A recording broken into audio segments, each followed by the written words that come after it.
Hello guys, welcome back to study. This is Dheeraj Kumar. अभी हम करने वाले इंडियन कोस्ट गार्ड नाविक जीडीपी आंतरिक इंग्लिश के लिए जो है ना, एक मेमोरी टेस्ट टाइप का। इसमें से आपने जितना भी पढ़ा होगा ना, एक मेमोरी टेस्ट हो जाएगा। और इसके अंदर 10 क्वेश्चन मैं रेगुलर कोशिश करूंगा कि दे दूँ इंग्लिश के लिए एक मेमोरी टेस्ट।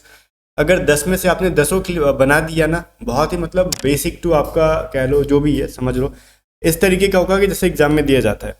अगर आपने इसमें से 10 में 10 बना लिया तो समझो कि एग्जाम में बहुत अच्छा खासा स्कोर करोगे। 15 क्वेश्चन होते तो मैंने पैसेज यहाँ पे ऐड नहीं किया।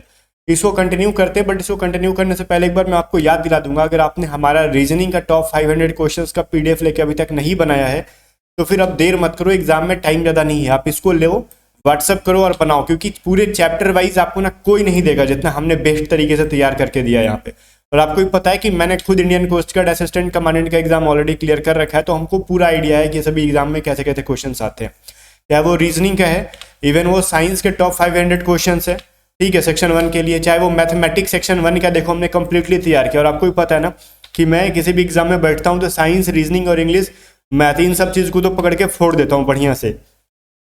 तो मैथ हमने अरिथमेटिक और एडवांस पूरा आपके एग्जाम के लेवल के दिया। और जितने भी देखो यहाँ पे इंग्लिश जो रीजनिंग है ना, इसका पूरा सॉल्यूशंस आपको पीडीएफ के अंदर मिलेगा। साइंस का आंसर मिल जाएगा और मैथ का पूरा वीडियो सॉल्यूशन मिलेगा। जैसे मैं यूट्यूब पे पढ़ाता हूँ ना, वैसे आपको यूट्यूब पे इस पीडीएफ के अंदर लिंक मिल जाएगा, ठीक है। तो अभी व्हाट्सअप करो 7279047787 पे, आप बाई कर लो इसको फटाक से। वहीं पे इंग्लिश का जो है, आपको जो आयुष सर पढ़ाते हैं उन्होंने पीडीएफ बनाया है, टू जेड स्टडी के इंग्लिश के फैकल्टी हैं। तो ये पीडीएफ की प्राइस जस्ट हमने 35 रुपीज़ रखी है, इंग्लिश की, मैथ की 39 रखी है, वहीं पे रीजनिंग की 36 और साइंस की 35। तो सारी पीडीएफ का लिंक डिस्क्रिप्शन दे दिए। डिस्क्रिप्शन से लिंक से लोगे तो आपको टैक्स पे करना पड़ेगा। आप व्हाट्सअप कर लोगे तो टैक्स पे नहीं करना पड़ेगा, सिर्फ जो पीडीएफ की प्राइस है वो देखिए आप बाई कर सकते हो। तो जाओ फटाक से राहुल जी को मैसेज करके बाई कर लो। अभी देखो फर्स्ट क्वेश्चन क्या है, सिनोनिम ऑफ फोस्टरिंग। फोस्टरिंग का मतलब क्या होता है सर, सुनो। इसमें से 10 क्वेश्चन में से 4 से 5 क्वेश्चन ऐसे मिलेंगे जो हमने ऑलरेडी मॉक में कर रखे हैं। इसलिए मैंने कह रहा हूँ मेमोरी टेस्ट, जो कि आपने पहले किए हैं, फिर भी आपको मैं चेक कर रहा हूँ कि वाकई आपकी मेमोरी कितनी स्ट्रांग है, ठीक है। और लास्ट में कमेंट करके बताओगे कि 10 में से कितना सही किया आपने। फॉस्टरिंग का मतलब होता है ना, पालन पोषण करना एक तरीके से, ठीक है। तो बात समझ में आ गया। तो हम लोग कह सकते हैं ना इसको, सेफ गार्डिंग तो होगा नहीं, नेग्लेक्टिंग होगा नहीं, इग्नोरिंग। देखो मैं इसका हिंदी बता दूं, सेफ गार्डिंग का मतलब पता है, रक्षा सुरक्षा। नेग्लेक्टिंग का मतलब अनदेखा करना। इग्नोरिंग का मतलब भी वही होता है, अनदेखा करना।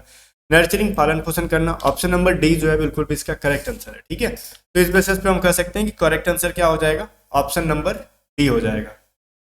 अगला क्वेश्चन देखते हैं कि अगला क्वेश्चन क्या है सर। देखो अगला क्वेश्चन है प्रोटेक्ट्स, ठीक है। प्रोटेक्ट्स का मतलब आपसे पूछ रहा है, बट यहाँ पे एंटोनिम पूछ रहा है, जनाब ध्यान देना। समटाइम्स ना हम कर लेते हैं क्या, ऑप्शन को भी एलिमिनेट करना सीखना होना चाहिए, ठीक है।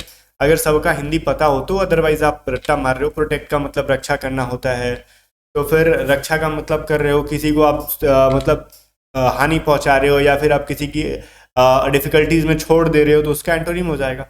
तो डिफेंस का मतलब वही होता है, जैसे हम लोग बोलते हैं ना कंप्यूटर में क्या होता है, विंडो डिफेंडर होता है, मतलब जैसे कि वो रक्षा करता है, एंटीवायरस, मतलब क्या बोलते हैं उसको, एंटीवायरस की तरह काम करता है, ठीक है। तो वो चीज़ तो है नहीं। तो डिफेंड का मतलब रक्षा करना होता है, तो ये होगा नहीं। प्रोटेक्ट का मतलब वही होता है। डिप्राइव का मतलब होता है चरित्र भ्रष्ट, ये होगा नहीं। डिवाइसेज होगा नहीं, बिकॉज पता है आपको डिवाइसेज, जैसे बहुत सारी डिवाइसेज होती हैं, वो डिवाइस है। डिजर्ट्स मतलब क्या, मुश्किल में छोड़ देना, मुश्किल घड़ी में छोड़ देना, ठीक है। फेयर विदर फ्रेंड सुने हो ना आप लोग, फेयर विदर फ्रेंड मतलब जो मुश्किल में छोड़ देता है उसको कहते हैं। आगे देखो क्वेश्चन नंबर 3 कह रहा है, एक ईडियम है, to leave someone in the lurch. किसी को मुश्किल में छोड़ देना, एक ईडियम का मतलब होता है to leave someone in the lurch. तो कर लो यहाँ पे, करेक्ट आंसर क्या हो जाएगा, वीडियो को रोक के कर लो। To desert someone in difficulty. Desert का मतलब वही बोला कि किसी को छोड़ देना, मुश्किल में छोड़ देना, ठीक है, डेजर्ट्स, ठीक है। तो वही चीज़ यहाँ पे भी है, करेक्ट आंसर इसका डी होगा। अगर आपने डी लगाया तो बिल्कुल भी सही है। आगे देखो क्वेश्चन नंबर 4 कह रहा है, person who renounces the world and practises the self discipline in order to attain salvation. ठीक है, एक ऐसा इंसान जो पूरे एक तरीके से दुनिया को रिनाउंस करता है, त्यागता है और कहता है कि नहीं मैं अपने सेल्फ डिसिप्लिन में रहूंगा, ब्रह्मचर्य को फॉलो करूंगा, वगैरह वगैरह चीज़ें, तो उनको क्या कहते हैं, सन्यासी कहते हैं। तो सन्यासी को क्या कहते हैं, एसेटिक, ठीक है। अब यहाँ पे ये कंफ्यूज ना होना, यहाँ पे एसेटिक में ना एस साइलेंट है कि सी साइलेंट है। अब जो भी साइलेंट है वो ब्रिटिश बताएंगे, ठीक है, बट इसको एसेटिक पढ़ते हैं। कुछ लोग एस्केटिक पढ़ते हैं, वो गलत है, एसेटिक। अब कंफ्यूज ना होना, एस साइलेंट है कि सी साइलेंट है, यहाँ पे एक तरीके से सी ही साइलेंट है, एसेटिक पढ़ते हैं इसको। आगे देखो क्वेश्चन नंबर 5 है, our sister teachers mathematics dash English. वो हमारे sir, sorry our sir teachers mathematics, ठीक है, सिस्टर नहीं सर है यहाँ पे। तो हमारे सर जो है वो मैथमेटिक्स टीच करते हैं। डैश इंग्लिश, अब अक्रॉस इंग्लिश तो भरोगे नहीं, इस बार से उस बार तो जान ही रहे हो। बिसाइड्स का मतलब होता है को छोड़ के, ये चीज़ मैंने पहले भी बताया था आपको कि अक्रॉस का मतलब क्या होता है, ठीक है। तो बिसाइड्स का मतलब क्या होता है, को छोड़कर, तो मतलब वो क्या करते हैं, our sir teachers mathematics besides English, मतलब इंग्लिश के अलावा वो क्या पढ़ाते हैं, वो मैथमेटिक्स पढ़ाते हैं। समझ रहे हो, बिसाइड का मतलब बगल में होता है और बोथ का मतलब दोनों होता है। तो यहाँ पे बोथ यूज नहीं कर सकते बिकॉज यहाँ पे ना एंड के साथ आता है बोथ, तो ये चीज याद आना चाहिए आपको। 6 नंबर है, our armed forces are dash those of any other countries in the world, ठीक है। अब कल ही मैंने शायद पढ़ाया था, शायद नहीं, कल के मैंने मॉक टेस्ट के अंदर बताया था कि सुपीरियर के साथ कभी भी देन का यूज नहीं होता, फ्रॉम का यूज नहीं होता, ऑफ का नहीं। सुपीरियर के साथ, जूनियर के साथ, इन्फेरियर के साथ, इन सबके साथ टू का यूज होता है, ठीक है। चलो, superior to those of any other country in the world, तो यहाँ पे सुपीरियर के साथ टू प्रीपोजिशन आने का है, तो ये चीज समझ में आ रहा होगा आपको, इसमें कोई कंफ्यूजन है आपको। आगे देखो, do not cry dash spilled milk, एक मिल्क, ठीक है। तो इसमें क्या भरे, ऑन, ओवर, अबाउट, फॉर, आपने सुना होगा ना कि व्यर्थ पछतावा करना, ठीक है। तो पछतावा मतलब अपने किए पे, अपने कराए में पछतावा करना, मतलब पछताना, एक तरीके समझ रहे, जो आपने किया उसके लिए पछतावा होना, तो व्यर्थ का पछता रहे हो, बोलते हैं ना do not cry over spilled milk, ठीक है। अब एक एडियम है, आप जब एडियम फ्रेज पढ़ोगे ना, केडी पब्लिकेशन के बुक में होगा, do not cry over spilled milk, या फिर आप क्राई ओवर स्पिल्ड मिल्क आपने पढ़ा होगा, ठीक है। तो वही होता है व्यर्थ का पछतावा करना, या फिर अपने जो भी है पछतावा मत करो, यही चीज कह रहा है आपसे, कुछ नहीं कह रहा है, ठीक है। तो चलो, ये यहाँ पे ओवर होता है कि ईडियम फ्रेज है, ठीक है ना, वही फिल करना है। क्वेश्चन नंबर 8 एंड 9 कह रहा है the captain along with his team, यहाँ पे देख रहे हो आप, are practising very hard for the forthcoming matches, मतलब वो जो कैप्टन है वो अपने टीम के साथ बहुत ज़्यादा प्रैक्टिस कर रहा है और जो आगे आने वाली मैच है उसके लिए, ठीक है। इसमें एरर कहाँ पे, अब कुछ कहेंगे ना सर, देखो the captain along with his team, तो यहाँ पे कैप्टन भी और उसकी टीम भी है, तो ये दोनों मिलकर प्लूरल हो गए, बहुवचन हो गए, तो इसके लिए हम आर का यूज कर रहे हैं। चलो ठीक है, आप जो कह रहे हैं वो ठीक है, कैप्टन और टीम मिलकर तो बहुवचन हो गया, प्लूरल हो गया, बट सर आप लोगों को यहाँ पे हम लोग सब्जेक्ट अपना क्या है, द कैप्टन अलॉन्ग विथ के साथ अगर कोई भी दो नाउन जुड़ के आते हैं, ध्यान से सुनना, अलॉन्ग विथ के साथ जब भी दो नाउन जुड़ के आते हैं तो हम लोग फर्स्ट नाउन के अकॉर्डिंग जो है वर्ब का यूज करते हैं। वहीं पे आइदर और, ठीक है, आइदर और, ठीक है, नाइदर नॉर, आपने सुना है नाइदर नॉर, ठीक है, या फिर सिर्फ और, या फिर सिर्फ नॉर, इनके साथ अगर कोई नाउन दो जुड़ के आते हैं तो जस्ट इनके सेकंड नाउन के अकॉर्डिंग जो है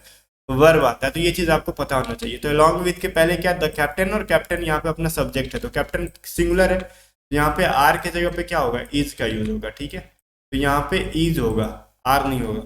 आगे देखो, the ministry has directed banks, ठीक है, to do away with their separate promotion policies are more strongly opposed by the officers unions. अब इसमें बताना है कि गलती क्या पे, the ministry has directed banks to do away with their. अब सुनो, यहाँ पे सेपरेट प्रमोशन पॉलिसी, तो यहाँ पे एरर क्या है खोजना आपको। इसमें अगर आपने ध्यान से देखा होगा तो आपको सिंपल सा एक लॉजिक दिख गया होगा, मैं थोड़ा सा टाइम दे रहा हूँ वो करने के लिए। तो ये देखो, यहाँ पे यूनियन होता है ना, यूनियंस नहीं होता है, संगठन होता है, ठीक है, ऑफिसर्स का संगठन होता है, तो यहाँ पे उनका एक संगठन जो है, यहाँ पे यूनियंस होगा, यूनियन होगा ना कि यूनियंस होगा, ठीक है। तो यहाँ पे जो है वो, वहाँ पे एक यूनियन के बारे में बात की जा रही है कि उनका जो संगठन है ऑफिसर्स का, ठीक है, तो करेक्ट आंसर यहाँ पे यूनियन होगा ना कि यूनियंस। आगे देखो, 10 नंबर क्वेश्चन क्या कह रहा है, find the correct spelled word, इसमें करेक्ट स्पेल्ड वर्ड चुनना है एडवर्सिटी का, एडवर्सिटी का यहाँ पे करेक्ट स्पेल्ड वर्ड क्या है, ठीक है। चलो दिमाग लगाओ और करेक्ट आंसर मिल जाएगा आपको यहाँ पे एडवर्सिटी का, ऑप्शन नंबर सी। अब गाइस यहाँ पे कमेंट करके बताओगे कि आपने टोटल मिला के 10 में से कितने क्वेश्चन के आंसर सही किए। और फिर से याद दिला दूं, अभी व्हाट्सअप करो, ठीक है, 7279047787 पे, और सारी पीडीएफ को बाई करके ना, और खास करके मैथ की तो मैं कहूँगा जरूर इसको लगा लो एग्जाम से पहले। एग्जाम में बैठोगे तो एक ही बात याद आएगा कि A to Z स्टडीज जो पीडीएफ पढ़ा था ना भैया, वो हमारे लिए बड़ा हेल्पफुल साबित हो रहा है, ठीक है। तो यही मैं कह रहा हूँ कि आप सब ज़्यादा कुछ नहीं, बाकी जाओ मैसेज करना और कहना राहुल जी होंगे कि सर पीडीएफ बाई करना है मुझे, ठीक है। और एक चीज़ मैं फिर से कहना चाहूँगा कि आप में से जितने लोगों ने A to Z स्टडी को सब्सक्राइब नहीं किया है कर लेना, वीडियो को लाइक नहीं किया तो कर लेना। देखो, सब्सक्राइब करने के साथ साथ जो बगल में घंटे का निशान है उसको ऑल पे ले जाकर फिक्स कर देना, और साथ ही साथ टेलीग्राम चैनल को भी ज्वाइन कर लेना, इसकी पीडीएफ मैं आपको वहीं पे दे दूंगा इवनिंग तक, ठीक है। बाकी मिलते हैं नेक्स्ट में, तब तक के लिए बाय बाय। वीडियो को लाइक करके शेयर कर दो।